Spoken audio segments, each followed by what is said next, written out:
Hello, everyone, and welcome to the Symphony. Symphony Entertainment, Gaming, and Arts is my gaming company that focuses on horror systems, indie games, organic content, and player agency in an attempt to bring a symphonic approach to horror role-playing. I am your host and your storyteller for the evening, Bridgett, and we're back with Sanguine Arch, Symphony's very first Vampire the Masquerade game that takes place in modern nights here in Columbus, Ohio. We only have one announcement for tonight, and that Symphony does have a Patreon, so if you like this content and you would like to help us create more of it, please consider backing us at patreon.com/Symphony Entertainment. Red lines have been discussed with the cast and crew. The X card is in play. X's can be sent via private message, or they can be done visibly where I can see them. We will also be using the green, yellow, red traffic light method. If a safety tool is enacted, there is no judgment passed, and there are no questions asked. Without further ado, let us unveil this cast. Cast members, please introduce yourselves. Tell us who you are, where people can find you, and we will hop right in. We're going to go in the same order of prologue introductions. So we're going to start with Tracey.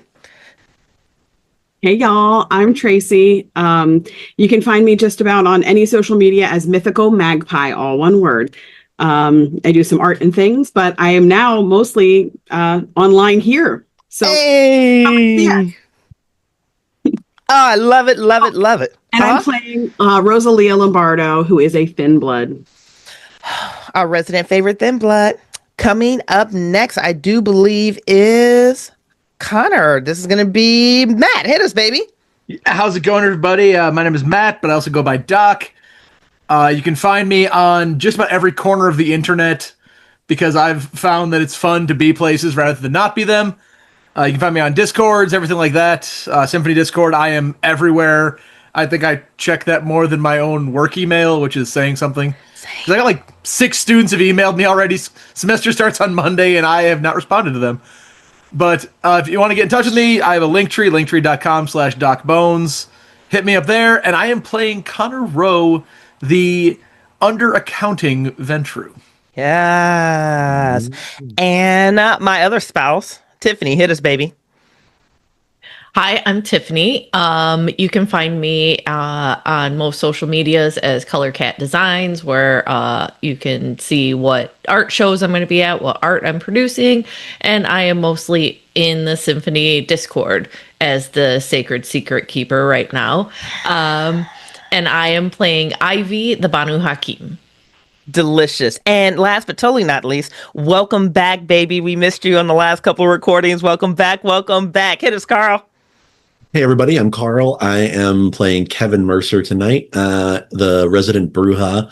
And I can be found mostly over on the Symphony Entertainment Discord, where I'm usually in the background hammering together assets for the streams, and I'll be editing this when we're done. I've also been making a couple of appearances over on the Gnome Stew podcast. Hey, I've been on there a couple of times. I think they're starting to call me as a ringer when they need to. So go ahead and check them out. They're a great podcast and a great gaming website. I absolutely agree with Gnome Stew. Several of individuals on Symphony, including myself, have articles over on Gnome Stew. They're a great group, and Angela just makes my heart happy all the time. So does John. Amazing, guys. So we are going to hop directly into Sanguine Arch. The last quick thing I'm just going to shout out with this particular collection of people, Symphony does have a website at symphonyentertainment.com, and if you go /sanguine.arch, you will be able to see photos and bios and links with all these cast members. Everyone here is either in storytelling or photography or art or graphic design, or they have streams and podcasts everywhere. They have publications, shit out in print. They do editing, video editing, art editing. Like, it's a very, very, very talented group of people. Tracey did our show logo that you're looking at in the middle of the overlay right now. Carl edits all of this stuff together. Doc at this point is streaming more than me, and then half the time we got to work around Tiffany's schedule because she's at somebody's witchy show or convention show with her art. A bevel, I think bevel is the right word, a bevel of creativity on this particular group. So once again, Cass, I'm excited to hop back in to Sanguine Arch, a modern tale of personal and political horror for Vampire the Masquerade.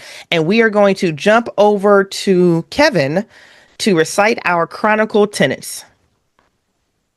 Never endanger or betray the domain. Our community is stronger together. Unapologetically defend the traditions. They keep us safe. Ambition is rewarded. Liabilities are destroyed. I am surprising the cast with an announcement that goes before we start this particular recording. And before I go into that announcement, I'm going to start again in the order of introductions, and I'm going to have each of you recite in transparency your personal convictions. This starts with Leah. Leah, what are your convictions? All right. So my personal convictions. Number 1, always defend the helpless.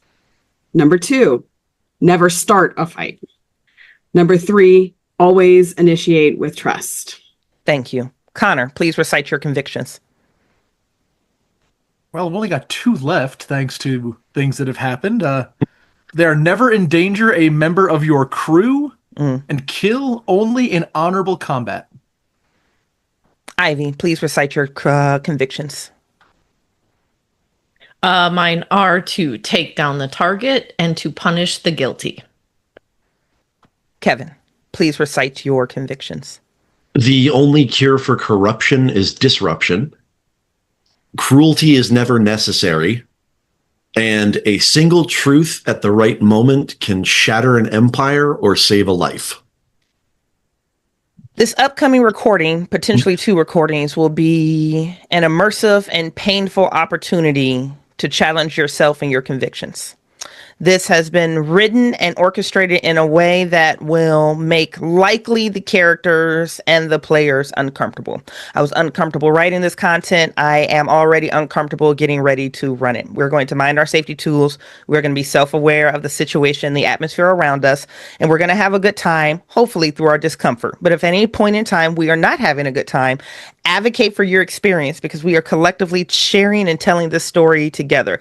Discomfort brings amazing consequences. And one of the consequences, I suspect, is going to be the self-inflicted stains that you all are going to suffer. Now, you have some very creative and decadent convictions.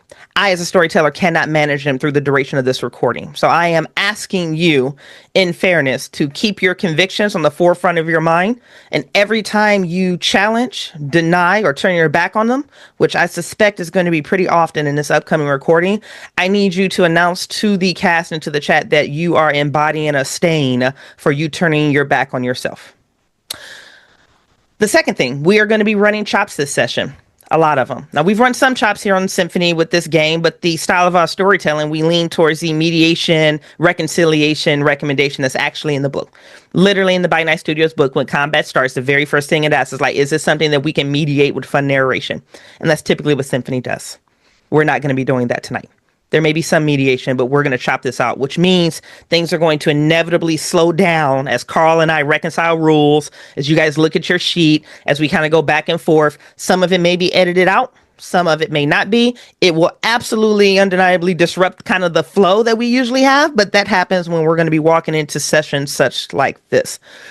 With that being said, there is a very real chance that 1 or 2 of you may die in this recording. As much as I love your characters, as much as I adore the stories that we are telling, there's a very real chance that you may not survive this recording. And if so, we will reconcile that the very best that we can. We will navigate our grief, we will navigate our bleed, and we will rock out and do there. Again, I adore and cherish your characters, but this is going to be one of those sessions where either the plot or the chops may see you out of the box. And with that, just to repeat one more time, this scene will be a significant deviation from my standard brand of horror. I was uncomfortable writing it. I'm looking forward to running it, but not really. So we're going to see exactly how this works as it goes, as we trench through this experience together.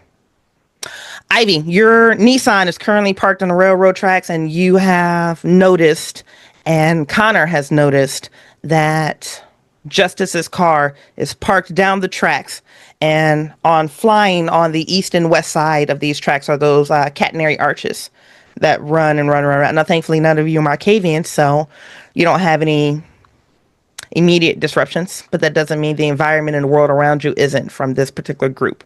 But those are 2 things that you need to reconcile now. One of you called or sent Kevin a text saying to meet you here at this location. You can only assume that he's going to be right behind you, or perhaps he's right ahead of you.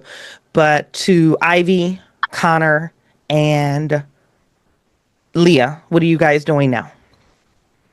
I'm going to tell them, I'm going to look at both of them and tell them, you guys need to wait here just a minute. Wait for Kevin. I'm going to look at Justice's car, but you won't see me. So just keep an eye out. And then I'm going to use unseen presence or unseen passage, sorry, and go and sneak up to Justice's car to see, like, are his tracks the only track, like his only car, track, tire treads, if there's any other footprints around it that I can see, because I don't know what kind of ground. Is it gravel or if it's dirt? If it's bush, like, I don't really have survival, so, like, I can't track that way. Like, feel the hood of his car, see how warm it is, see if it's unlocked.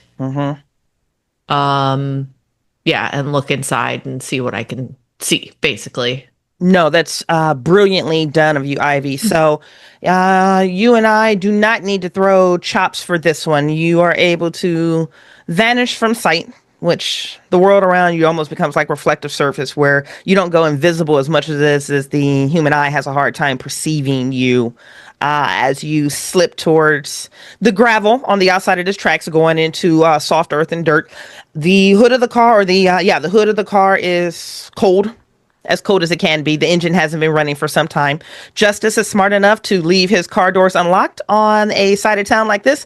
Much easier than get in a broken window. If somebody wants to go in there and rummage through his nothing of a jalopy car, that is a choice that they can make. There is no equipment that you see on the inside of the car, other than it looks like he left some of the surveillance that he did of this area in the car. So, like, a topographical map that has some circles, some question marks. It looks like he has some other data in that. And that's all stuff that you guys collect and kind of go through. But none of it is going to be, at least what's in this vehicle, much different than the information that you guys already know. It looks like he's been running a parallel investigation. But because you guys aren't speaking to each other about it, you don't know what he's doing. You're not aware of he's not aware of what you guys are doing. But it looks like he's been collecting similar data that led him to this location. His cell phone isn't in the car.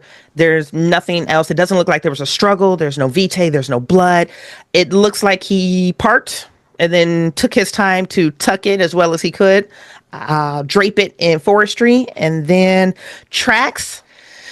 You're not a tracker by nature, but everything that you can see, at least from the weight of his boots, it looks like this is the only activity, disturbed ground around there, and it looks like it's heading up the tracks the way you've just come down. Okay. Then I will head back to the car and get in, which would disrupt my unseen passage. Yep, soon as you open the door, yep. Yeah. And look at them. So it looks like Justice was doing the same investigation as far as the other Thin Bloods go. He's got similar information in his car, but he's been here for a while, maybe. What do you mean a while? His car's not warm. So, I mean, it could be anywhere from he's been here for 40 minutes to he's been here for 3 days. We don't know. Let me ask you a question. Is his gun in the car? No, not that I saw. Then he went in. That's what it looked like to me.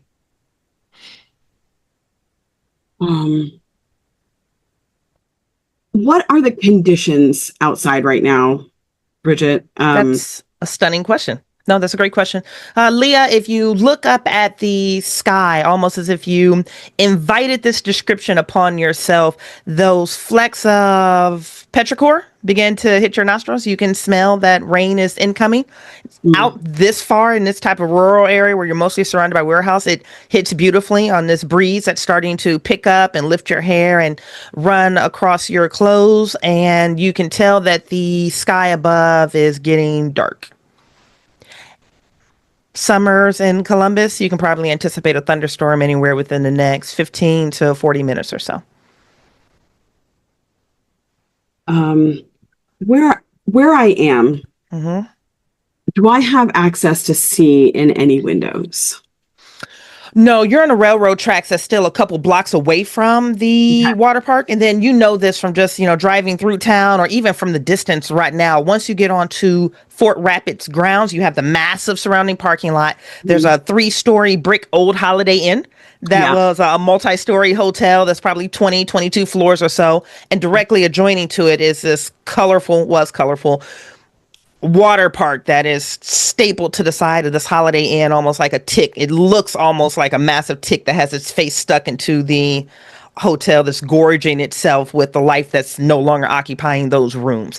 And that it's surrounded by, you can see it from here, fencing, warning signs, no trespassing signs, things of that nature. So you can't even look into a window until you breach the fence and then approach the actual facility. Okay.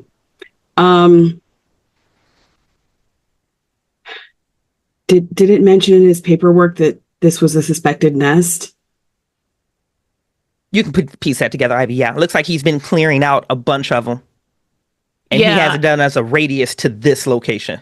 Yeah, I mean, he's got different spots marked on a map. I mean, all of his information is pretty similar to all the information that we've gotten. All of his marks on the map, any of the notes, any surveillance, things that he's come across is the same stuff we have. Now, what would be helpful, but he's an ass, is that if he either A, asked for help, or B, spoke to someone, like maybe, I don't know, you, we wouldn't be doing the same work. So. Well, I will make sure to take that up with him once we find him. Yeah. If we find him. I think I just want to go.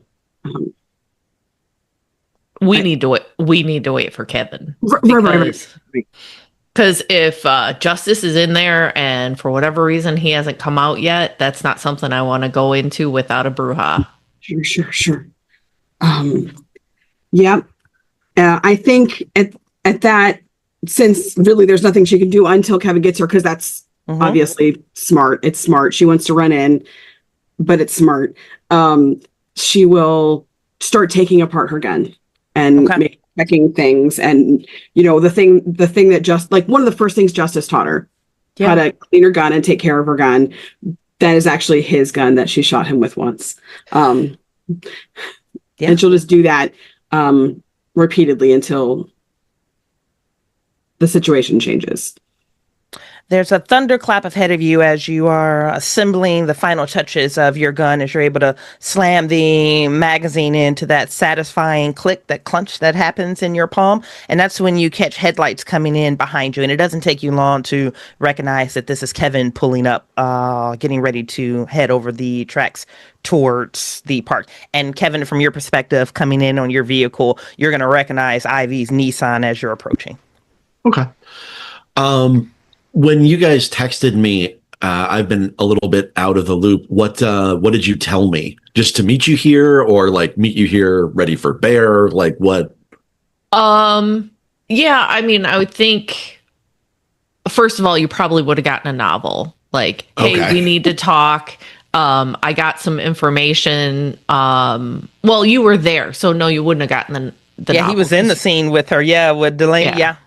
Yep. So you would have gotten that information. Yep. But then I would have told you we've tracked down a spot where Justice is potentially missing and a potential nest. So we need backup, basically. Okay. Then, yeah, he definitely would have stopped to get some of his equipment. Good. Yep. Yep.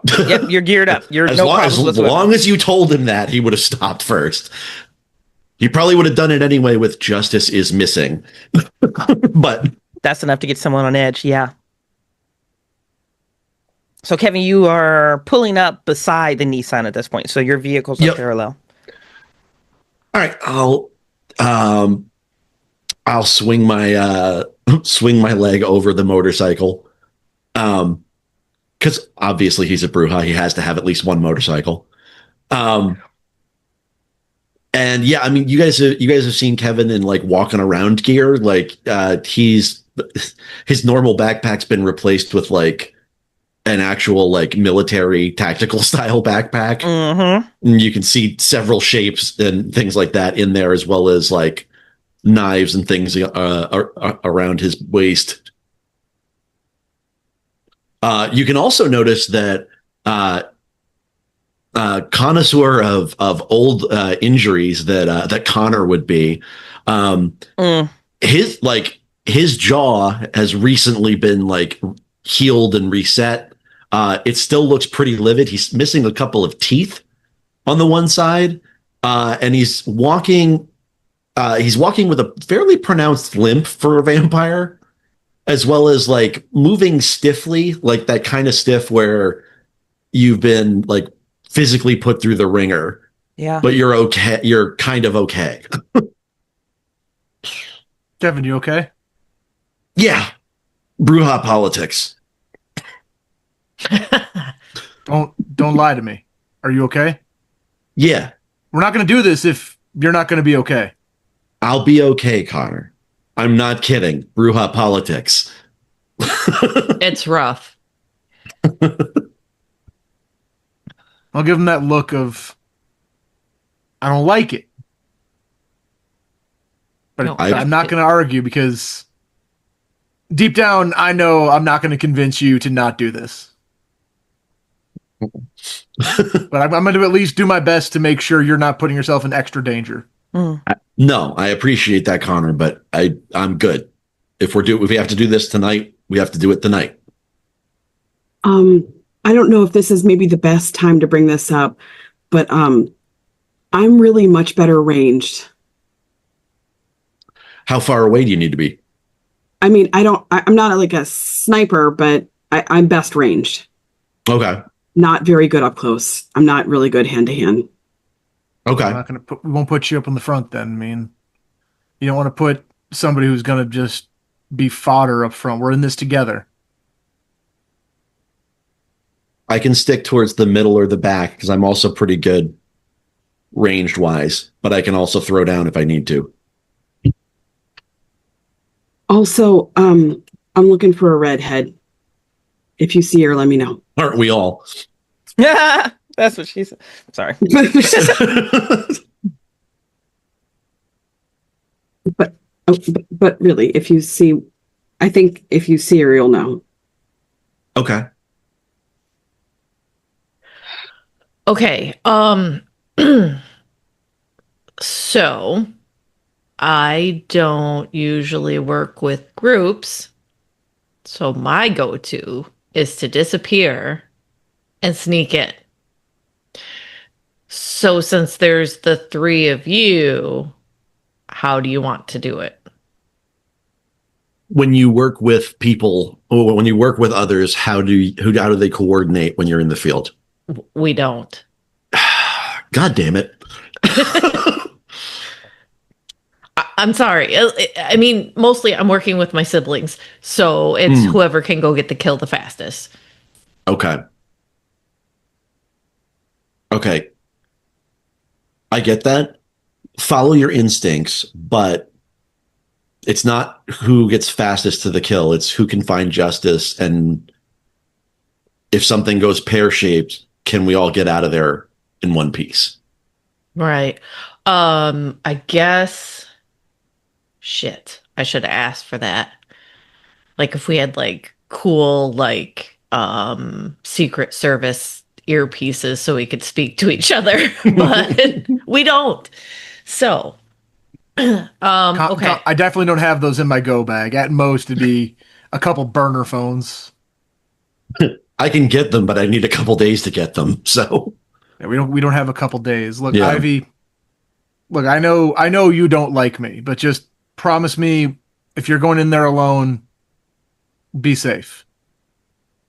Well, if everything goes according to plan, nobody will see or hear me, so it'll be fine. But we need to, be careful of others. Yep.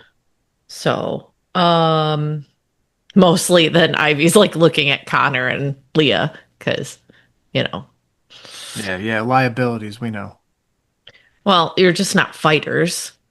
I mean, Ventru can fight. they usually don't. So I wasn't built for the boxing ring like Kevin over there. all right, But I can at so least I can get people to do things. I mean, if you two are ranged, Leah and Kevin, you guys can stay in back. If Connor in a pinch can get people to either look at him or look away, that'd be great. And then I'll make sure that I don't get too far from you guys. I can make them look at me. Don't you worry. That seems like a solid idea. Connor, can you stick relatively close to where Ivy is? I mean, I won't be able to see her. It's more she'll have to follow me. But Ivy, when Yeah. you're doing your whole invisibility trick, are you able to steer at all? What do you Like mean? if I'm going straight and you want me to go left, Oh. I don't know how you Banu Hakim do this stuff. Here's what I'll do. And I'm gonna grab like a handful of gravel and like Okay. put it in my pocket. I will toss a stone down the direction if you're not going the right way. Okay. I just look if I'm being bait, and I'll turn to her and say, I'm worried about this. I mean, if Justice is in there and something happened to him. Also, to your point, Ivy, about communications, we don't have like Secret Service earpieces, but I imagine all of us have cell phones with AirPods. That's true. We could always just hop onto an open call. It's not secure necessarily, but That's true. Yeah, we're not risking the masquerade on an unsecured call. fair. Yeah, but if I All we need to need is text one fuck up. Yeah, but if I need to text you and just tell you, left, right, Yeah, exactly. I'll do that. I like the rocks. I can make sure whatever's out there sees me.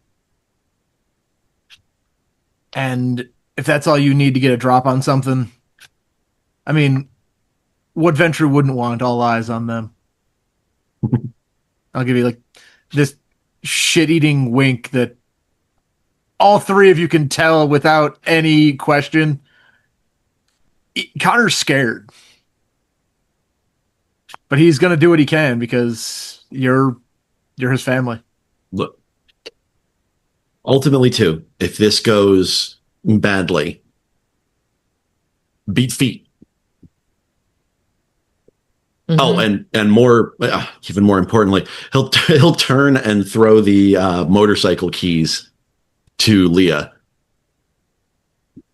just as a backup. Okay, no pressure. Yep. Well, look, I can't call you an Uber, and you're not gonna outrun a vampire on foot. Rude. Rude, but true. No. Yep.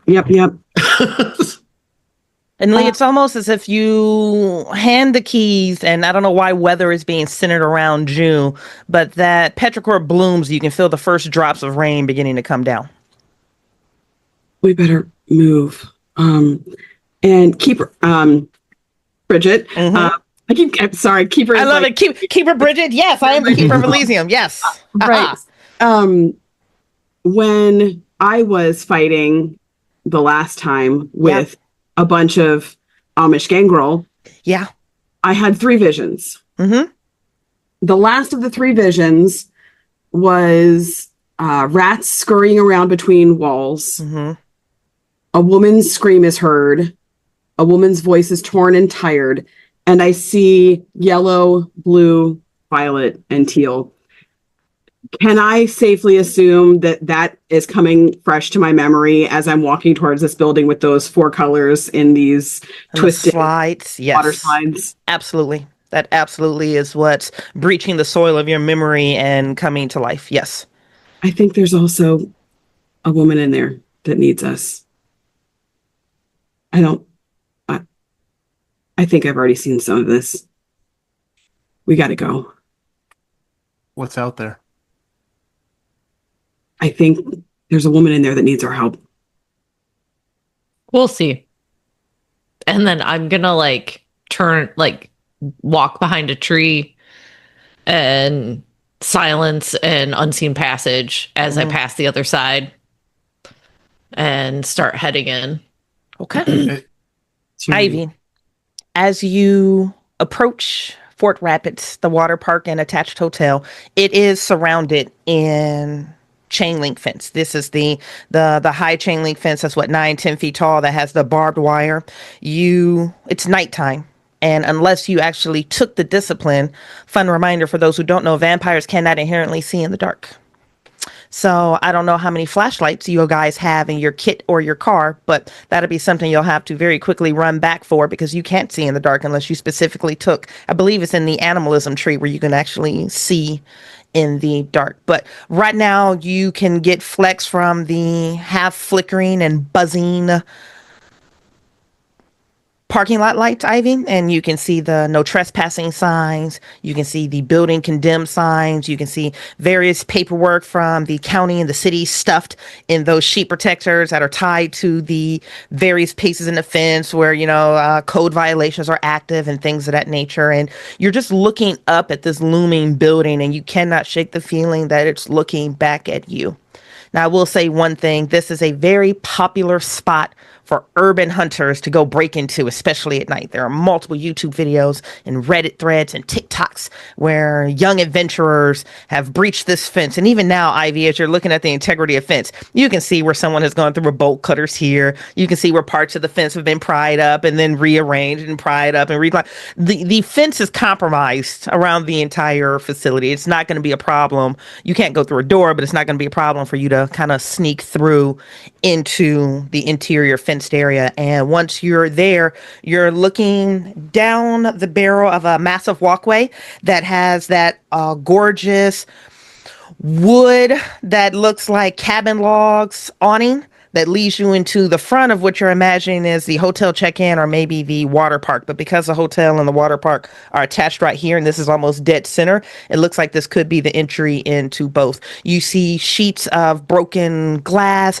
You see glass that has bullet holes in it. You see glass that has BB guns in it. Everything feels dark and vacant and hollow on the inside of this glass. But you have separated from your party and you've at least made it to that front part.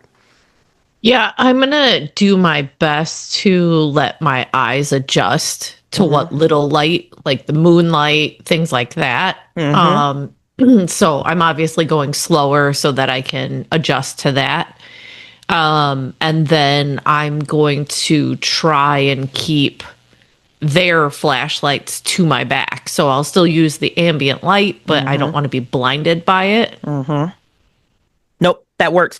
If you're waiting for your party to catch up, I'll give you this much right at the front entry of these glass doors. And like I said, at this point, one is off the hinges. The other one, it's not going to be an issue for you just to push in. There directly on the right-hand side, you can see a 3-tier of those long metal crates. And you immediately recognize them immediately as entertainment crates. This probably has either lighting or camera or sound. It looks like one of these urban adventurers probably stole it from work.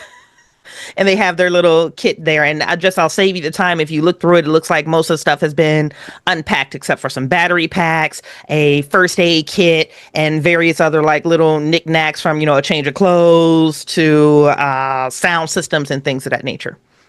Rest of the party, what are you guys doing after Ivy disappears from view? Start walking in. She did say she'd throw rocks to guide, so I'll try to find a hole in the fence and press through. I did make a note in the Zoom chat there because of my gear bag. Based on my background in my previous life, at least a gun, likely a pistol, and a flashlight. Maybe a flare that I would leave in the car because why would I bring a flare? But definitely at least those two things will be on my person. Okay. And I'll start walking in. The gun will be unholstered and drawn, looking for any rocks being thrown. Be like, no, you dumbass, turn left. But I'll slowly walk, but I'll make sure the others are nearby. Okay. Kevin and Leah?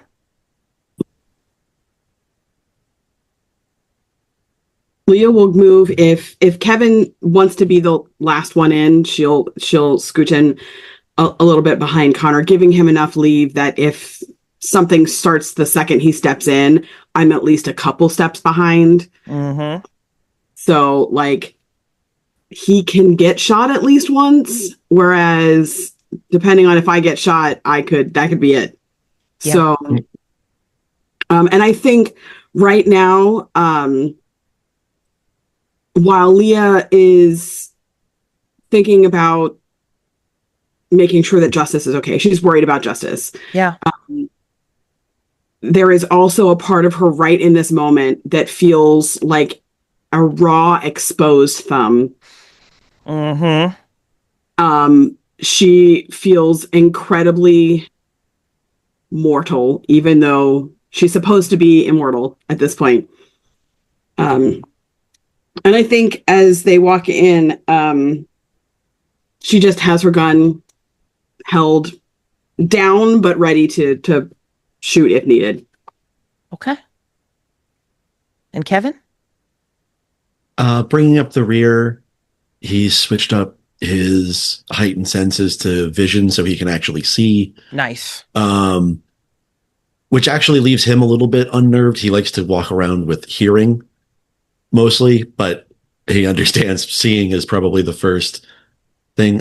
He just has a heavy pistol of some kind out. But he's definitely positioned the backpack and things like that so he can draw his other weapons quickly if he needs to. Okay. And as he notices like a small hesitation from Leah, he'll just put a hand on her shoulder, just a reassuring moment. And then Tiffany, I think I interrupted you. I'm so sorry, baby. Go ahead. No, it's all right. I'm basically just waiting for them Okay. Okay. so that I'm not too far ahead of them. Gotcha. So the distance is closed and the four of you are gathered right here in the entryway to Fort Rapids. I don't know if any of you attended this park when it was open and it lived here in Columbus, but it's very Wild West themed to the point that they probably pushed some boundaries back in the 90s and early 2000s that it wouldn't be as forgiving as today. If you remember, it was very Wild West. It was very Cowboys versus Indian. They have an entire area of the attraction that has nothing but teepee gazebos, and it has like childlike drawings of like native drawings that absolutely wouldn't pass for today. But again, it's Fort Rapids. But you're just looking at the log entry cabin right now, and you're looking into what has to be a very dark, empty welcome center, probably where people's bags were unloaded or brought down by the hop. And I'm mostly describing this right now for Kevin because he can see into this room. The interior is completely brick. You can see just here on the far right-hand side, there's a 30-foot brick fireplace. It looks like it would have been absolutely stunning if it weren't in such an area of disrepair. A pipe somewhere has definitely broken in this room at some point, but all that water is now just gone and it's all dried up. But the floor is full of just muck and dirty condoms and broken needles and fluids that you probably don't want to think about. And you're just looking into this room that you can see, Kevin, and that's basically what you're seeing is like the hotel front desk check-in. Okay.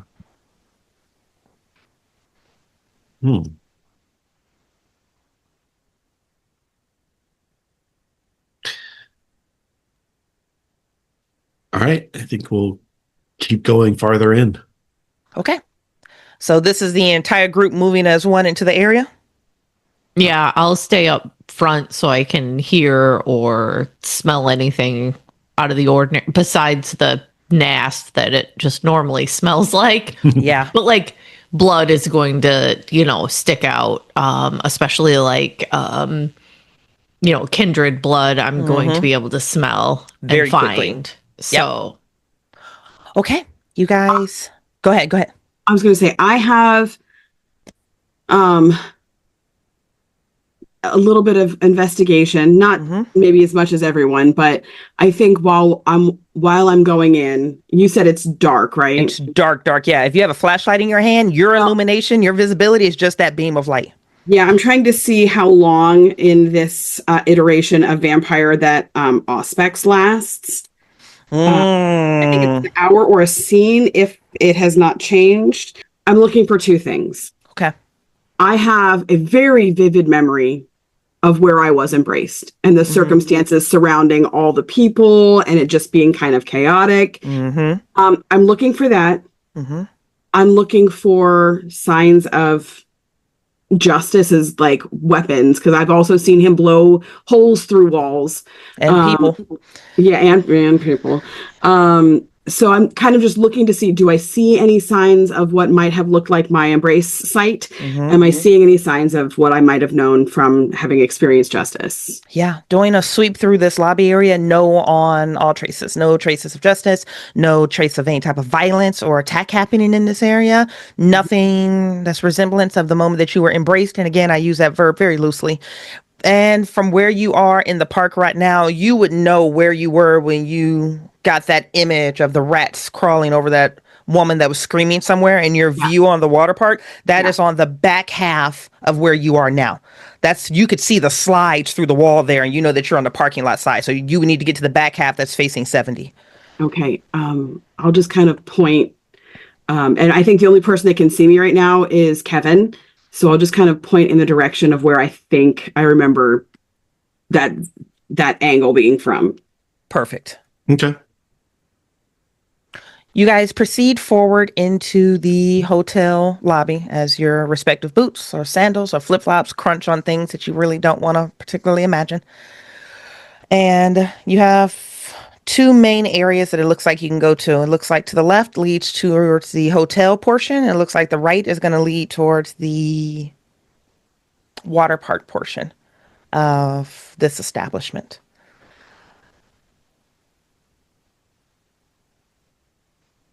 From what I think, they tend to be in hotels, right? Your mass embrace have all been, well, the one that you're aware of was definitely a hotel room. All of your other signs are pointing towards the water park. All your Oh, visions, the woman in the wall.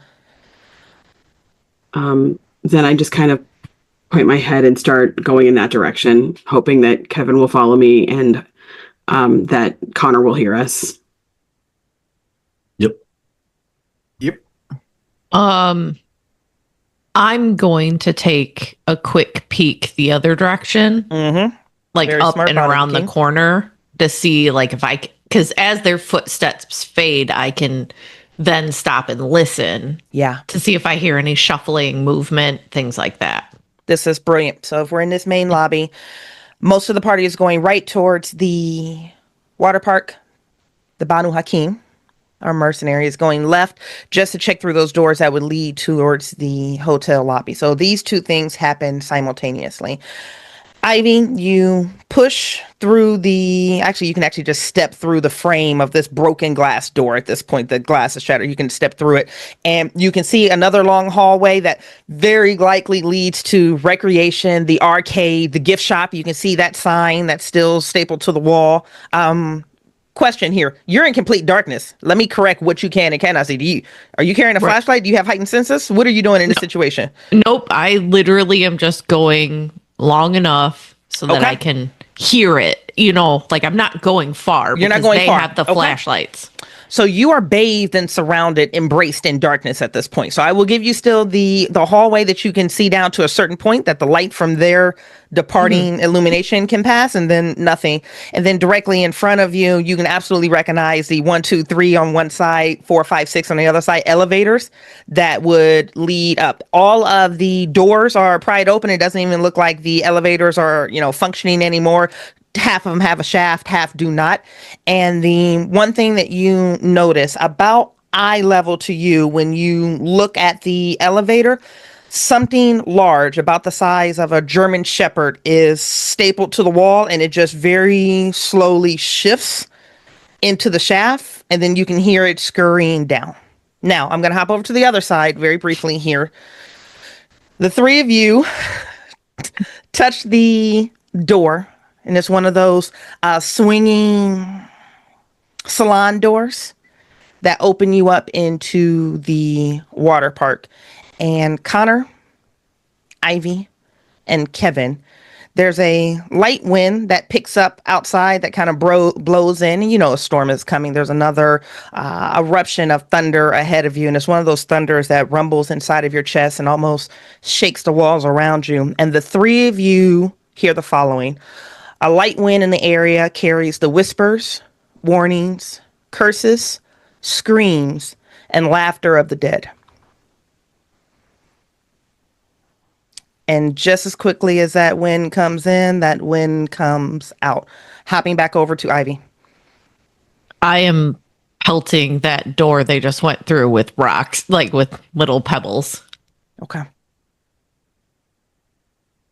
It's a weird sensation for you three to hear what death sounds like, what the dead sound like, what wraiths sound like, what somebody that has passed through somewhere that they can never return from sounds like. You almost miss the small pebbles that are leading you further into a place that is very visibly giving you a warning, telling you do not enter.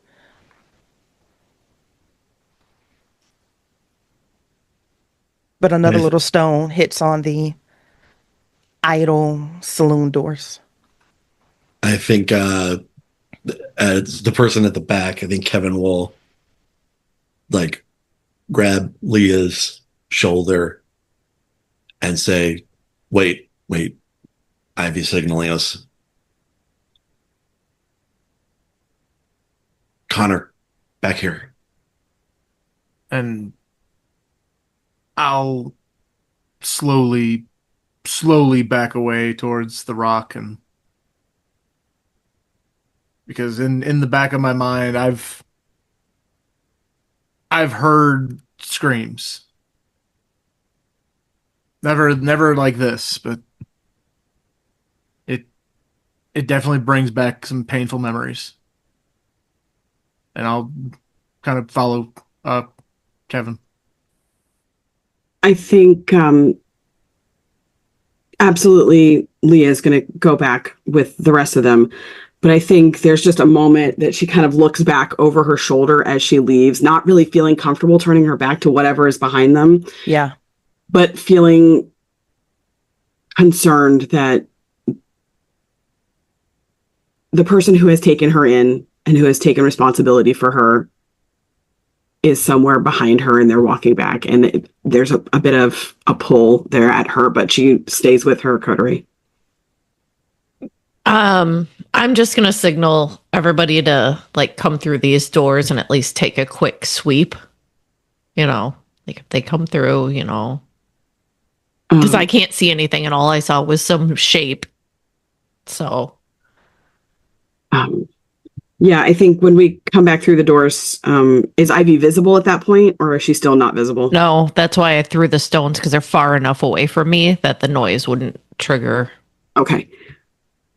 She will come, Leah will come back out with, I assume, the gentleman with her, and kind of look around with her special eyes to see what it might be happening out here. Yeah. Okay. So Leah, you're stepping into the hotel portion right now. So carrying on with this description, you have a 90-degree angle right now. If you go straight down north, you can see the gift shop sign and some broken doors. And then just heading down this hallway, you can see various Wild West signage. Some of it is still painted on the wall. Some of it is suspended from signage. But this is everything from the mess hall to the first aid room to offices to the arcades to the children's play area, auditorium. You can see this type of signage, you know, leading down this way. So this looks like maybe the more conference center version of the water park. This is where people will come to rest or spend their final money or host their events and things of that nature. When you look down the other tier that you're looking down right now, which would be west, it's just one of those stunted hallways that has the 6 elevator bellies, chambers that are there. Now, the one thing you do notice when you are looking around, the furthest elevator shaft towards you, there is a hand that you can see. And then you blink and it's like, no, it's not a hand. It's just the imprint through the dust. There was a hand right there at the top corner of this elevator shaft where you can see the handprint there. But the way that this hand is angled, it's either broken or it's inverted. And that's just kind of, you can see that a hand was there. No human could have jumped up and broken their hand and done that type of positioning. So something is either walking the ceilings, walking the walls, or something really, really bad is happening for you to get an imprint that looks like that. But it's quiet.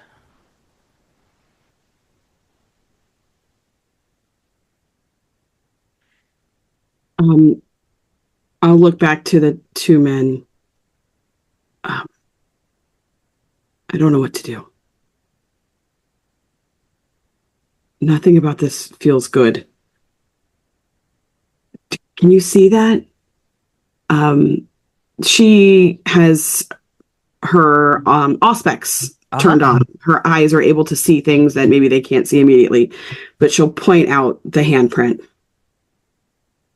Kevin, if you hit it with a beam of light, you see it. And then, not Kevin, Connor, if you hit it with a beam of light, you can see it. And then, Kevin, you have heightened senses as well. You see it. Okay. Handprint on the ceiling. That handprint, is that about where I saw that thing? Oh, God, yeah. Yeah. It's not a handprint. That's a very recent impression, but only you know that, and you're not talking to the party right now. I'll quick text Connor, or group chat. Well, if Leah, I don't know. Yeah, group chat. I'll just throw together a group chat. Fuck it. Yeah. And let them know, like, that was just put there. I saw the thing that put that there. What does it look like? Just a normal handprint, or is it larger? What? Maybe I am adult male. Okay.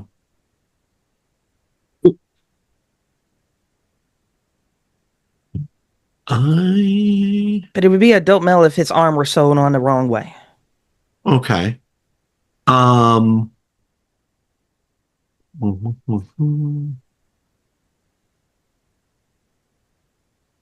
I'll text, it went down, right? Because it looked like it scurried like down the elevator shaft. Okay. So, Storyteller, I'm curious here, and maybe this is a misuse of a mechanic. I have 3 pips in subterfuge. Looking for signs of like break-in, anything like that. How could I mechanically utilize that? Try to find like, because it feels like if something's here, it's not.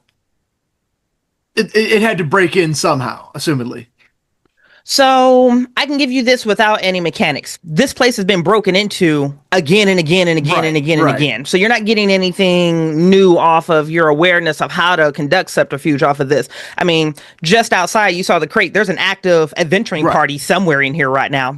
You don't hear them or see them. You don't see lights moving around, but there are humans. There's urban adventurers in here right now. So this is one of those things that's been broken in so often that you're not going to be able to determine anything unique out of it.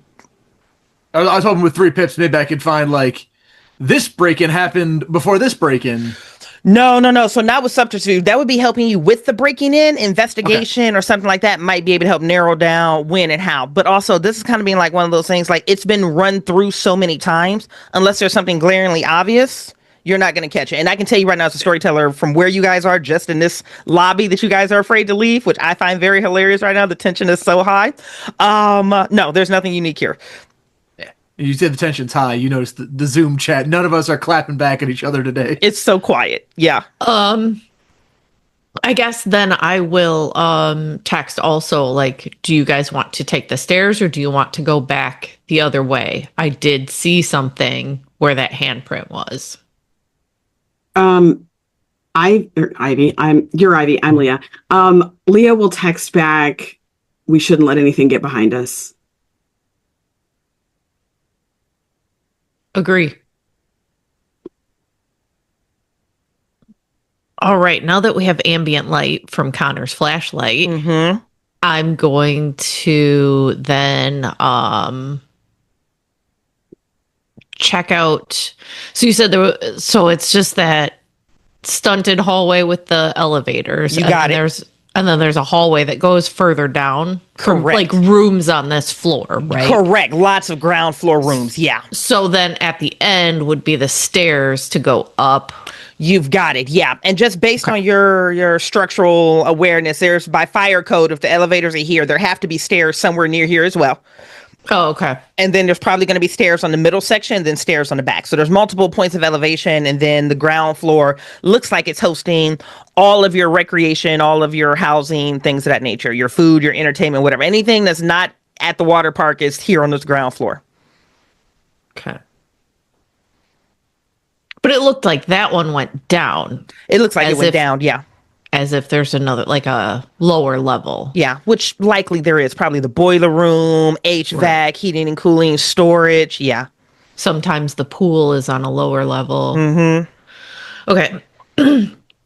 Then, yeah, I guess I'm going to move slightly ahead down the corridor of rooms and like listening, for movement or peeking in rooms that have the doors open. They're probably all busted open at this point, but Yeah. There's no closed doors. And well, there's not a lot of closed doors in this particular facility. No.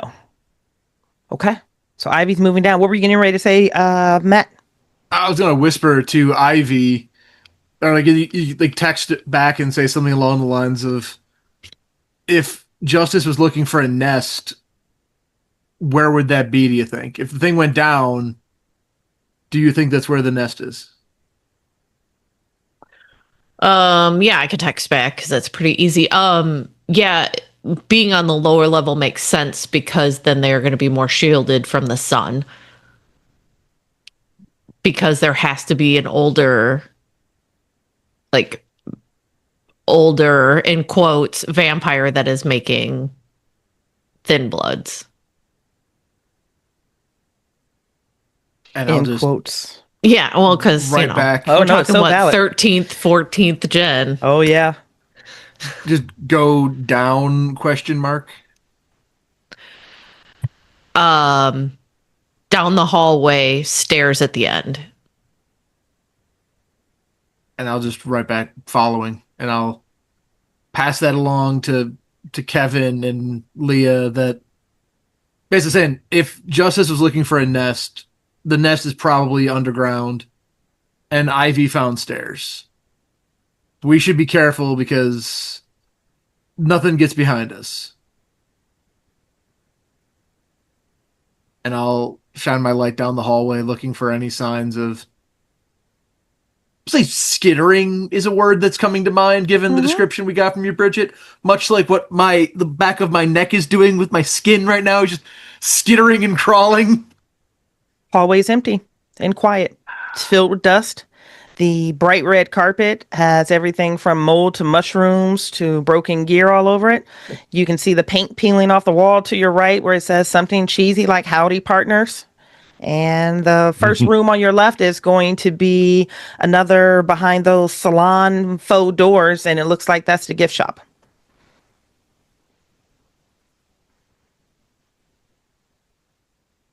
I have another strange question. Mm-hmm. I've been pouring through wikis and the rule books, and I don't know the answer to this, Okay, but I am 1 point bloodbound to Justice. you are. Has that broken? It No. doesn't say specifically. Okay. Okay. Nope, you still got that bond. So you think of him fondly. He often crosses your thoughts in your mind. And right now you probably feel a heightened sense of worry that you're not moving fast enough, that you're not covering enough ground, that he's in danger, and your fear is letting him suffer. You remember what that woman screamed when she was dying. She was begging somebody to kill her. And you guys are sitting here scared of the dark. How does that affect your convictions? Does that inherit a stain, or are you still okay? I think right now I am letting my fear take over my ability to defend the helpless. That feels like a stain. You're not showing up for yourself, and you're not showing up for somebody that takes care of you.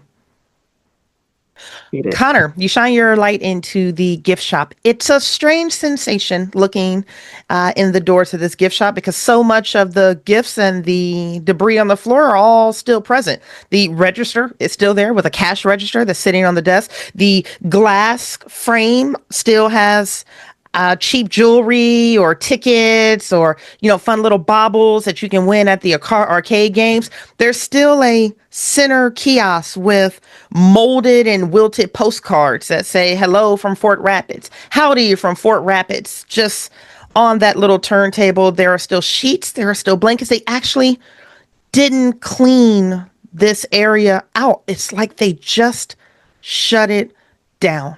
Now, there are a few things here that feel out of place.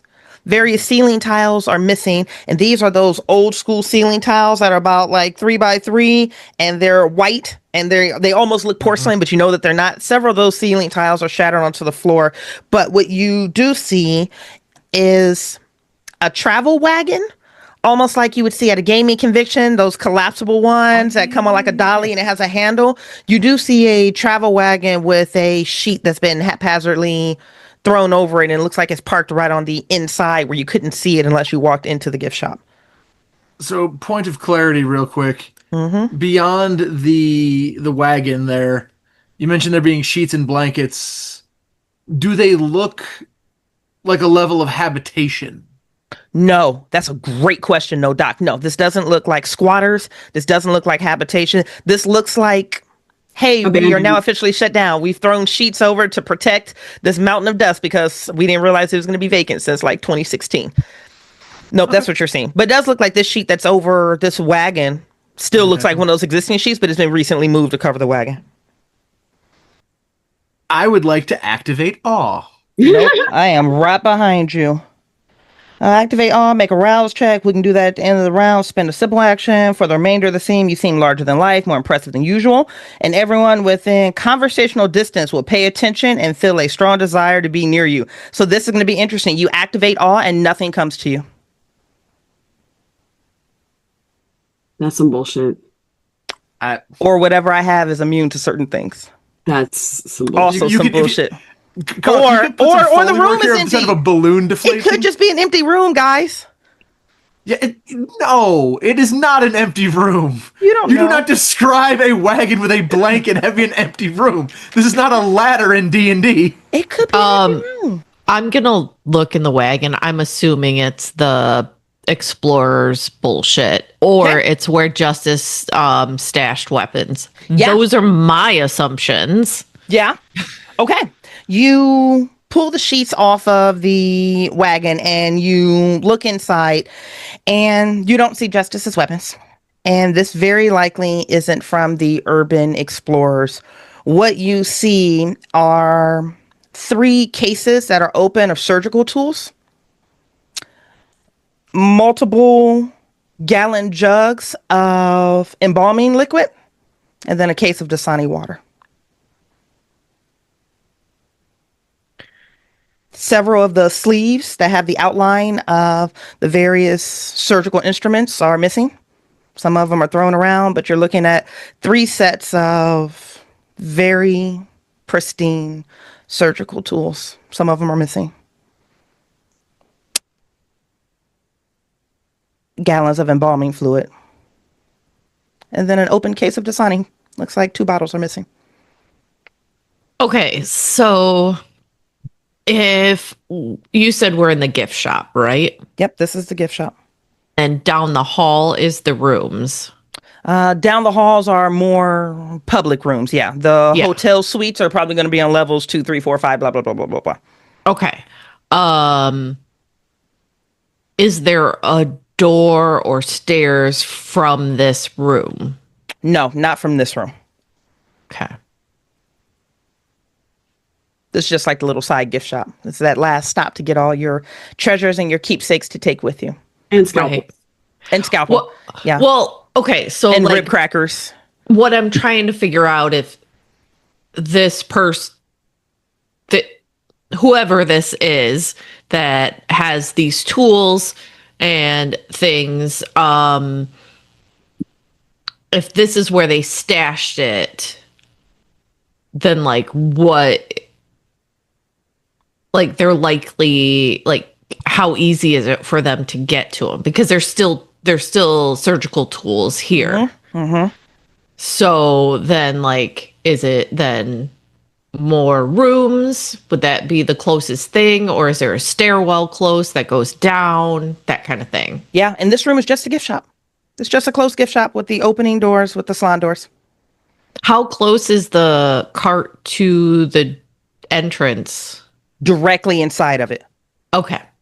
So whoever wheeled this in here, wheeled it in, backed it in, set it down. And it looks like it's just the home base for this cart. Somebody keeps coming back and forth to it to get whatever it is they need from it. Put it in RAM. And this is their storage spot, which means whatever's happening is within a reasonable distance from here, because you're not going to put your surgical cart far. Yeah, I'm going to then leave the gift shop.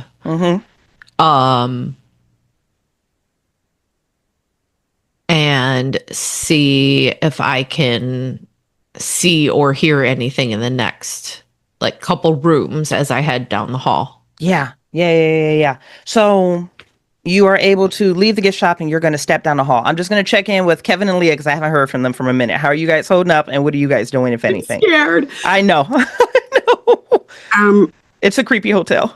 I think, and it didn't help that you sent us that video and I watched the whole thing of those urban explorers that are doing illegal things. They're doing illegal things. Really cool illegal things, but they're really illegal things.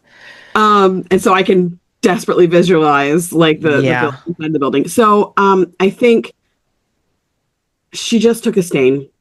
And that feels bad. It feels really bad. Yeah. And seeing all this embalming, you don't put embalming fluid in vampires. That doesn't go in vampires.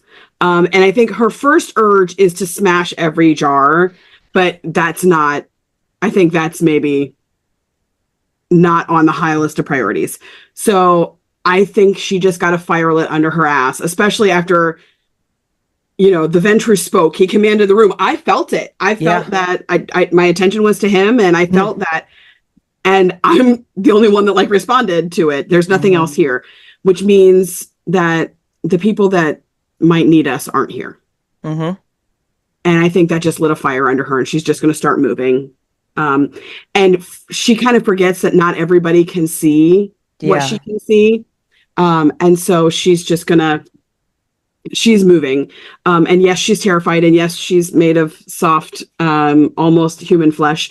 But I think now the dread is starting to sink into her, and it's terrifying her, and she has to move. Okay. Kevin? I think he'll see Leah starting to react and getting agitated. He's not going to try and stop her, but he is going to try and keep pace. Okay. And as we previously established, she runs like a human, so that should be fine. Yeah. Her not fast. Her don't go fast. She's agitated and she might not be making good decisions. So we've actually seen the embalming fluid area. Okay. Yeah, you've seen that in the wagon. It's 3 gallons and it's bright pink. Which I don't know if you expected embalming fluid to be, but this one is all very bright. It looks Pepto-Bismol pink. Oh, grody. I would can I make a lore or an occult check to see what this might be used for? Oh, I'm a fan. Yeah, let's do a lore. Now, talk me through lores. Does it have to be a specific type of lore, or is it just lore in general? So it's just lore in general. Lore is specific to vampires or the occult and things like that. Okay.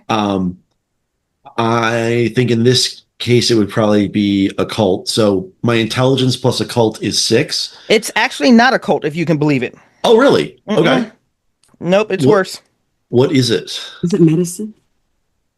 No, it's actually not medicine either. It's worse than that. Here's my question of the day for you, Carl, stepping out. When it goes to lores, does this system do lores where it's per clan? It It's a little bit.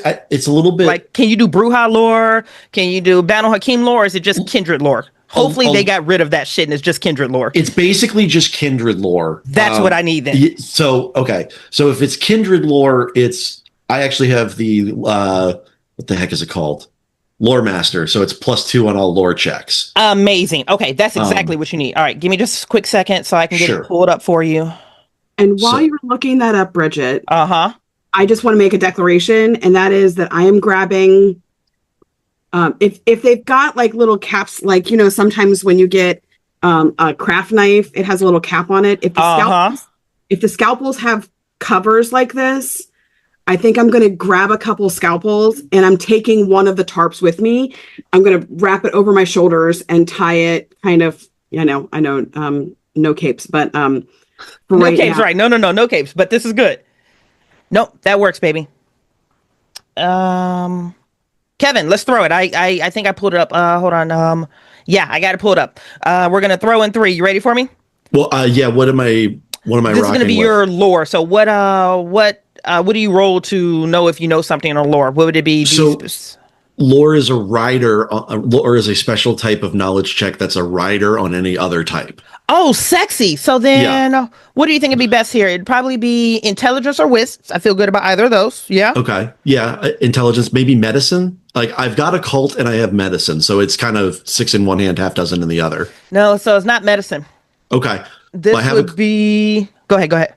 So if I have occult and it's a lore check, I'll be rocking an 8 or less. No, that is beautiful. Okay. That is beautiful. So, but the thing is, baby. Mm-hmm. Hold on, I'm looking through this list. It's not technically a cult, but I can't find anything that leans close enough towards it.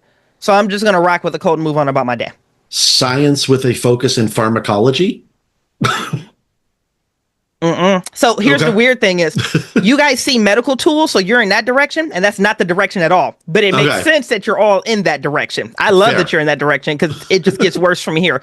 But I'm just going to go with cult because I don't see anything that's specific, a skill that would lean you towards knowing things about other clans is basically what this is actually. This is a clan awareness check.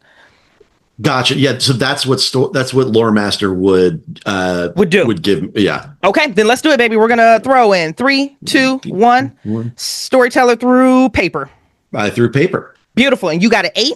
Yes. That is going to be a critical success. That's way higher than the difficulty for this. So, everything is fine. Everything's fine. Yeah, it feels fine. It's all fine.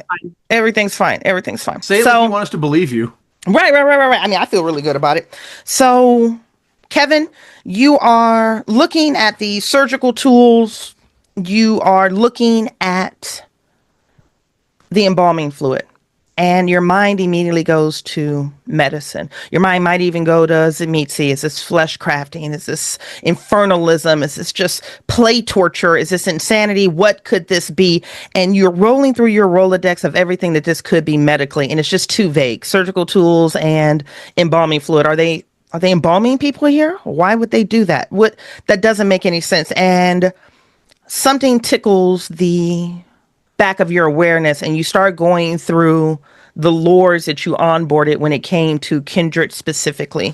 And your Rolodex, as it's flipping, lands on Oblivion. Oblivion is a discipline that is specific to the Hakata and to the Lasombra, and it is highly coveted, extremely coveted. Those who are masters of Oblivion have the ability to create something called Oblivion ceremonies. And that's when things get really bad, because the first point of your awareness, Carl, that you realize is that you're in a dark hotel, a dark water park with something that controls shadows, which means you are not safe. The walls around you are not safe. Anything that's not bathed in sunlight or fire is not safe. You know that if someone has a mastery enough of Oblivion to start working through ceremonies, that they can warp actual shadows, which means there may be something in the room with you right now.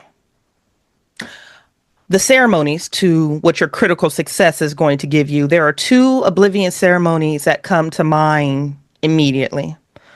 One of them is Eyes of the Dead. This allows a necromancer to sense the presence of corpses and immediately identify their time and cause of death.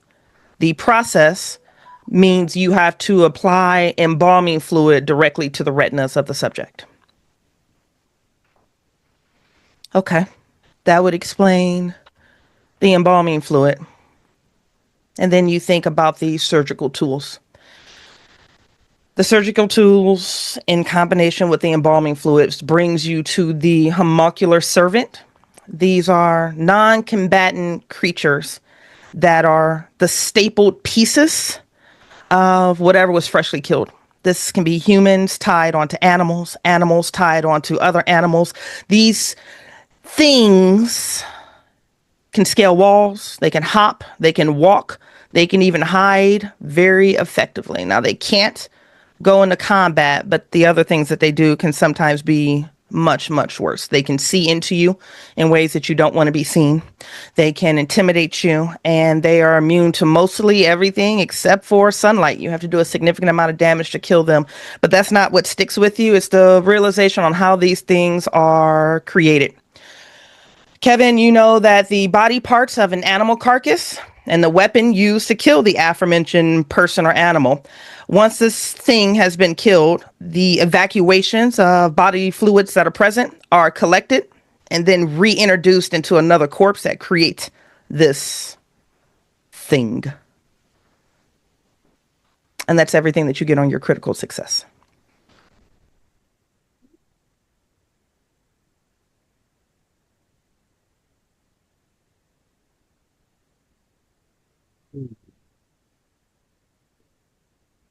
I think you'll get a text from Kevin, stay away from the walls. If you have a source of fire, get it ready.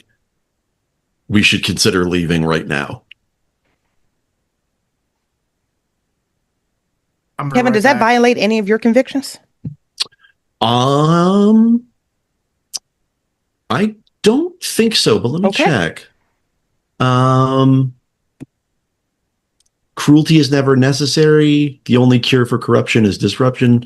And a single truth at the right moment can shatter or save a life. That actually might be supporting one of my convictions. That might be supporting one of your convictions. Yeah.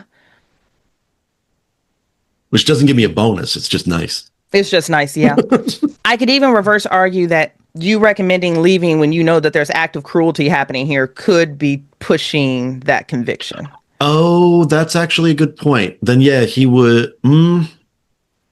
It's our story. I personally like the stain idea. Yeah, I'll take it. What does that feel like, Kevin? When you go, we stay away from the walls, get fire ready. We should consider leaving now. You look down at those surgical tools and you know that. I know someone is being hurt, and I hate that. But I also know that we might not be in a position to actually stop that from happening. And as much as it hurts him to like the very core of who he is, he would much rather come back later and make sure he puts an end to this permanently. It still doesn't feel good, but he also is very aware that he's got very soft and squishy coterie member about 6 feet in front of him. And another one about 6 feet in front of her. I'm going to text Leah and tell her to call Justice and to listen to see if you can hear his phone vibrate. Because I know he's not stupid enough to leave the ringer on. And he's probably not dumb enough to leave it on vibrate. But I'm like crossing my fingers. And this is where I let them know that he doesn't have a phone. He has a pager. But I can still see if his pager beeps. Look at Tiffany's face. So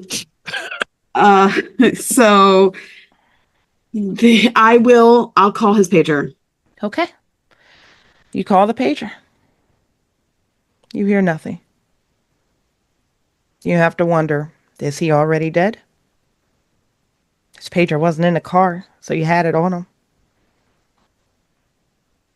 But to Ivy's point, he wouldn't have had it on. Not unless maybe Kevin. I'm going to No, I was going to say, unless he knew he was about to get captured. But even then, I don't know. I'm sorry. Go ahead. Go ahead, Doc. I was going to turn to Kevin and say, what's here? Because you're within 6 feet. Like, we can whisper to each other and be like, how dangerous is this? I mean, We're probably right in the middle of a den of an Oblivion ritualist. And a very powerful one. we need to get the fuck out of here. Does that violate any of your convictions? Quite the opposite, actually. I would say Nice. it went along with one that I used to have, Mm-hmm. but that's not around anymore. But never endanger a member of your crew.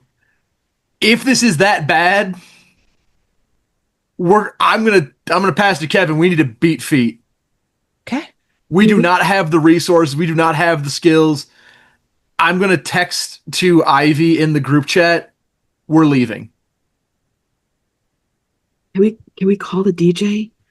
Isn't the DJ the one who can get information? Maybe he can spread it and let people know to come. Let's do that somewhere safe. I'm not leaving us all here as fodder for whatever Hikata bullshit is happening. How far away am I from the stairs? If you proceeded forward, you can be right on them. You can be in the middle staircase. You want to be on that one, or you want to go to the one on the far end? No, the middle is fine. Middle is good. Yeah, you can see the overhead emergency exit line, which Ivy, it's really weird, is illuminated. It's actually still illuminated in red. You can see the power on that is still there. I'm gonna toss a stone and then put in the chat. This exit sign is still lit. I would like to use a discipline. Oh, I love it. Let's do I it. stand by what I said in the chat there. Tiff, forgive me. I'm going to use compel against Okay. Ivy. Okay. Yeah, because in this version, you don't have to make eye contact, so it doesn't matter if you can't see her, you can target her. Yep. We're leaving now. What do I use to? The challenge pool is charisma, intimidation versus intelligence resolve. Ooh, like the first contested In the whole game. is in between the coterie members. I Yes. love it. I got 4 total between charisma and intimidation. And it's what'd you say? Intelligence resolve. Intelligence resolve, yeah. 5. Okay. So Chop it out. You guys are throwing in 3, 2. 1. Throw them. Oh, Ooh. I mean, darn it. Oh. Call it out. Call it out. Call it out. I threw had scissors paper. and gave him the finger.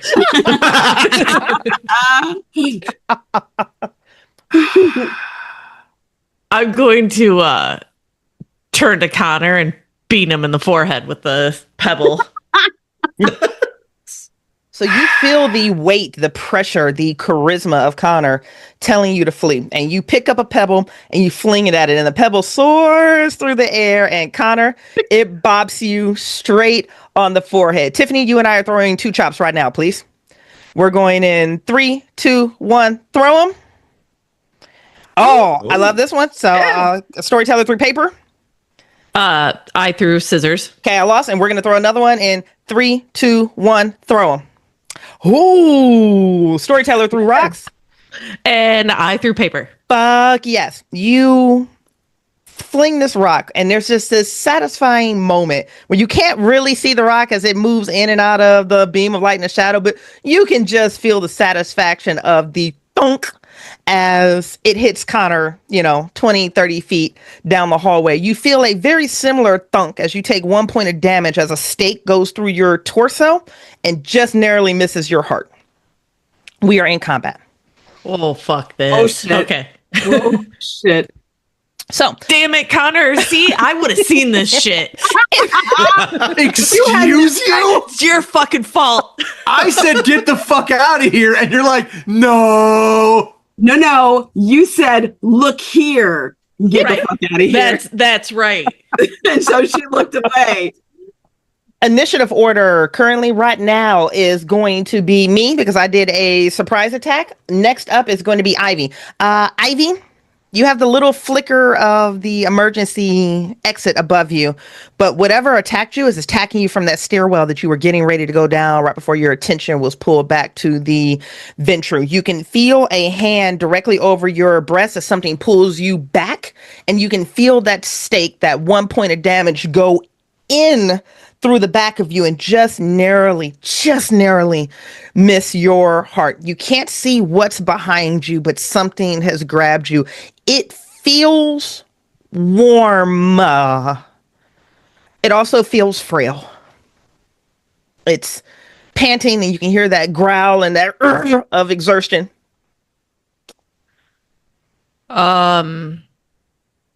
Then yeah, because I was surprised, I immediately go after. So what I'm going to do is lift my leg and kick backwards so that they fall down the stairs. Oh, I like that. Carl, send help. This is going to be a maneuver. Yep. So it's pretty simple. It's just 1 sec. Nope, you're fine. Combat basics. All right, so you're trying to do a combat maneuver. It's not a specific one. No, I like the strength and melee one for this. Do you? Yeah, that's about what I was going to suggest. Okay. Strength plus brawl or melee versus strength. Okay. Let's do it. Okay. So for wait. me, I'm going to do a dexterity and athletics as opposed. Right. Okay. Okay. Okay. Throwing in 3, 2, 1. Bam. I threw a paper. I also threw paper. My total is a 2. 6. So that is going to be not a critical success, but it's still a success. You're going to kick your foot back and it connects, your boot connects with something. You can feel fingernails, not claws, but you can feel fingernails pulling at your shirt and your flesh and your necklace. Let me throw another chop with you. We're going in 3, 2, 1, throw them. Storyteller threw scissors. I also threw scissors. Just sitting on a 2. Oh. And it'll be your same roll. Yeah. Oh, yeah, 6. The fingers clasp around the necklace that Angel gave you, but they just untangle and fall back. And whatever it is you have pushed feels soft. It's going to take a lethal point of damage unless your kicks do something more. I'm assuming you probably just do 1 lethal. Yep. And whatever this is collides, flumps, thumps, and tumbles down this first flight of stairs into a splashing sound at the base. A staircase that you can't see down. And then it's just quiet. Yeah, obviously. Now you believe me? Everything with me is broken now. The unseen presence, the silence. So I'm going to raise my hand up and be like, Connor, flashlight. I'm going to hesitate because, and this is the Ventru and Connor coming out. I don't take orders. I give orders. And I'm going to turn to the other two and say, I'm not putting them in danger so you can go on some murder fantasy in the basement. Then leave me the flashlight. I'm not letting you go down there and get killed, Ivy. Oh, for Christ's sake. I throw Ivy a flashlight. Okay. I'm giving Kevin the finger. Just So, I'm gonna look down the stairwell. Ivy, you killed this girl. She looks to be maybe early 40s, emaciated. She's completely nude. Her neck is turned at an angle that just hit horribly when she hit the bottom of the steps. You can smell and see the blood that's coming out of the wound. And yeah, she fell down a single flight of steps. Yeah, you kicked her hard, but it looked like she had to be on death's door at the point that you made contact with her. And she has wrapped around her hand another stake. And actually, when you look at what fell out of you, it looks like the chair of a table leg that had just been sharpened down. Maybe someone's ghoul, someone's retainer, someone's prisoner. But you're just looking I feel at like her. it's probably those urban explorers probably possibly found the wrong shit. She looks emaciated. She also looks strung out. Oh, okay. Does she have marks all over her arms then? No, if you're looking for like track marks up and down her arms, just even from the flashlight, you're just looking at her and she's nude. No, you're not seeing it. But what you are seeing is a series of bite marks all over her. Some healed, some not. Oh. And all over her.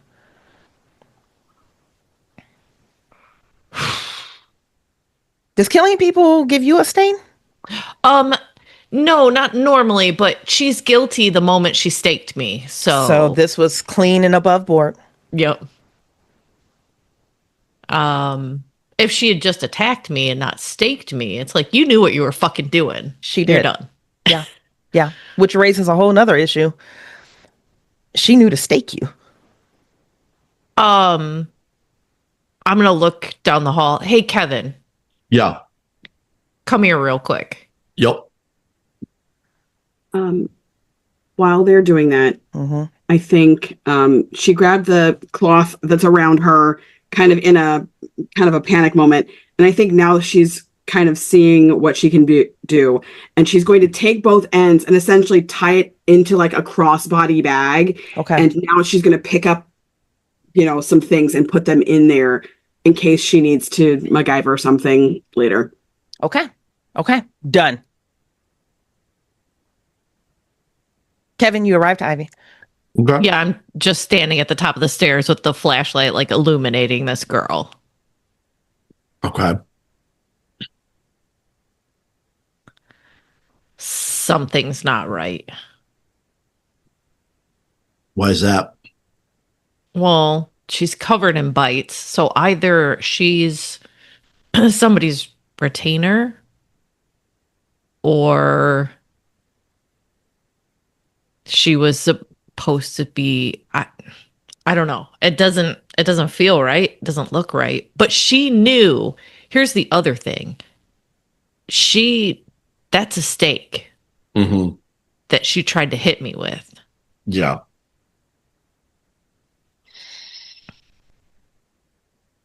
Okay.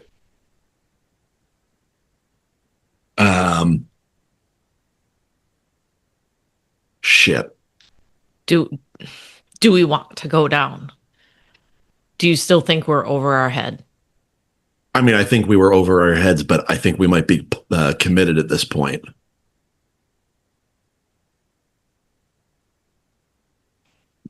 I mean, we still don't know where Justice is. No. He's missing. And We just got the 72-hour notice, correct, Bridgett? Yep, that Yeah. was today. Yeah. so crap. See, that's the problem. If we leave, we might be able to come back here and permanently deal with this. But if we leave, we might be leaving him to his fate.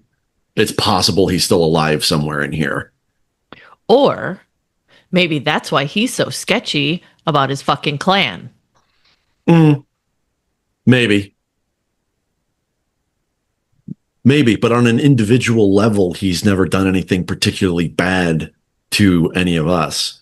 I don't think any of the necromancers think that they're doing anything bad. Just throwing that out there. Yeah, fair. All right.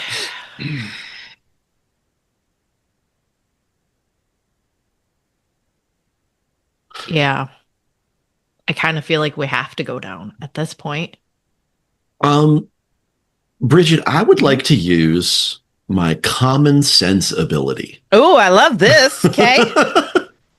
Um, I'm running There's a there with you. Yeah, so like twice per session, I can ask a couple of very basic questions. Okay. Are we on the right track by going down the steps to find justice? Oh, and common sense just gives it to you? It can be like lensed through. Basically, you give me the answer to that. It's as truthful as it can be based upon what we know. Okay. Like it won't reveal secret information that we wouldn't have run across. Yeah. But like, I mean, we might not know that he's alive. Like, for example, he might already be dead. Right. It doesn't tell us that he'd already be dead. It's just, is this the most direct path? Are we on the right track by going deeper into this? Gotcha. Okay, so I'm looking at him right now. Common sense. Yep. Blah blah blah. You're completely correct. It gives you 1 of 4 questions. Am I on the right track by pursuing this lead? Give me the specificity of your question one more time. Are we on the right track to find wherever justice ended up by going down the stairs? No. Okay. All right. do I have anything that would, do I have any reason why I would reach that conclusion? Or is it just a gut feeling? I would have to, just because I'm looking at the common sensibility right now, knows how to assess risk and dangerous twice per game, a single action, blah, blah, blah, blah, Yeah. blah. I would probably just go because insinuating what would be a bad idea. You just feel like it's just a gut, almost like a gut feeling like, no, I don't think he's down there. Okay.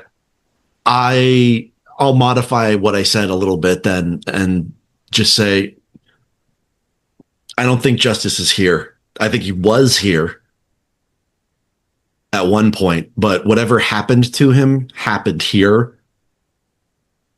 I think it's equally likely that if he's still alive, he's either wrapped up in this somehow or he's been moved to a second location. The water park, yeah. Yeah, Are you saying that to all of us or just to Ivy? everybody. Okay. I'm not like shouting it, but I'm saying, I'm sub-vocalizing as much as I can. Yeah. I feel like I would know if he was dead. Like I still taste like I need to move. Okay. All right. So he's You still would alive. know if he was dead. Okay. So then I guess I didn't realize, Leah, that you were bound to him, which is dumb now that I think about it, because I should have known that anyways. So you think he's the other direction? Yeah, but there was something that did you all hear that too? She'll look over to Connor and Kevin. It sounded like when you were a kid and someone played scary, spooky sounds for Halloween for you. Mm-hmm. It was like if that had been murdered in front of its loved ones. It felt like that. Oh, so that's a direction we want to go. Wonderful. Okay. So Walk into the danger. basically closer to the necromancer, because that sounds like some ghosty kind of shit. I think And that's perfect when you bring that up, Ivy. You had a critical success on this one, Kevin. Mhm. So just as you're like, that sounds like necromancer shit. That sounds like some ghostly da da da da. And it occurs to you that another one of these ceremonies allows for the sounds of the dead lands to permeate this world to discourage living people from entering a certain area.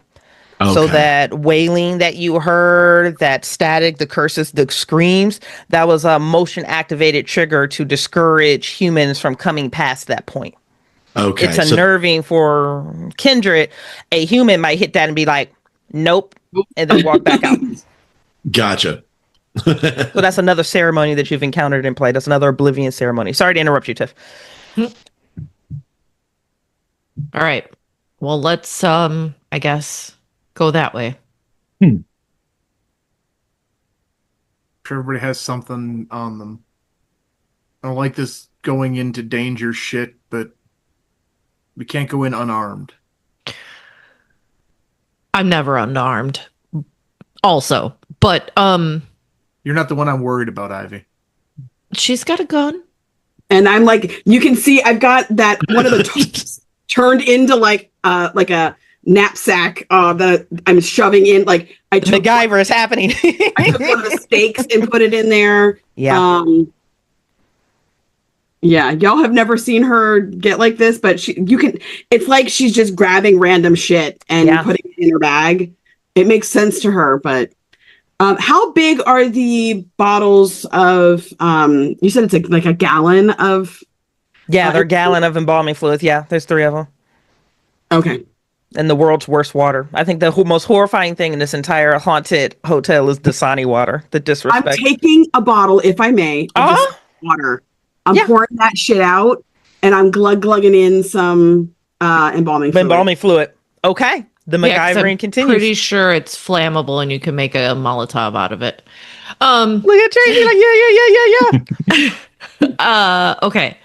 So we're gonna go that direction. We're gonna find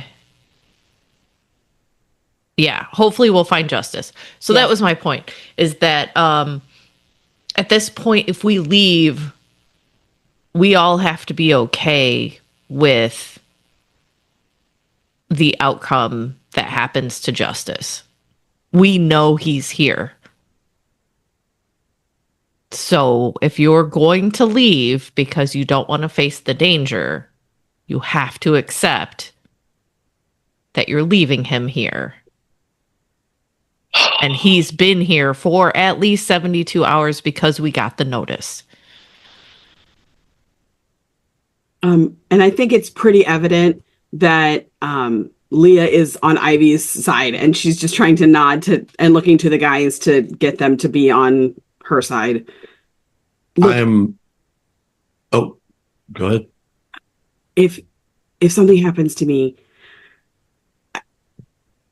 I just need someone to look after my moms, and I think right now Gloria has them overly safe.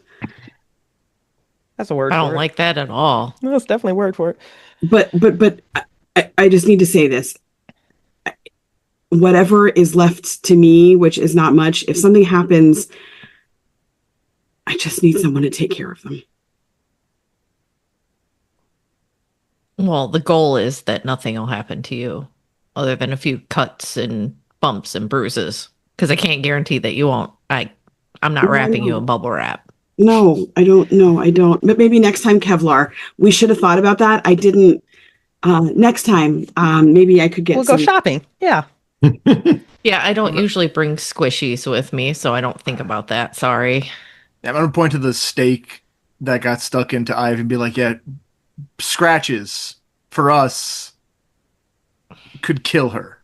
Yeah. I mean, like, she'll just And kind of. she Go and ahead. she knows that.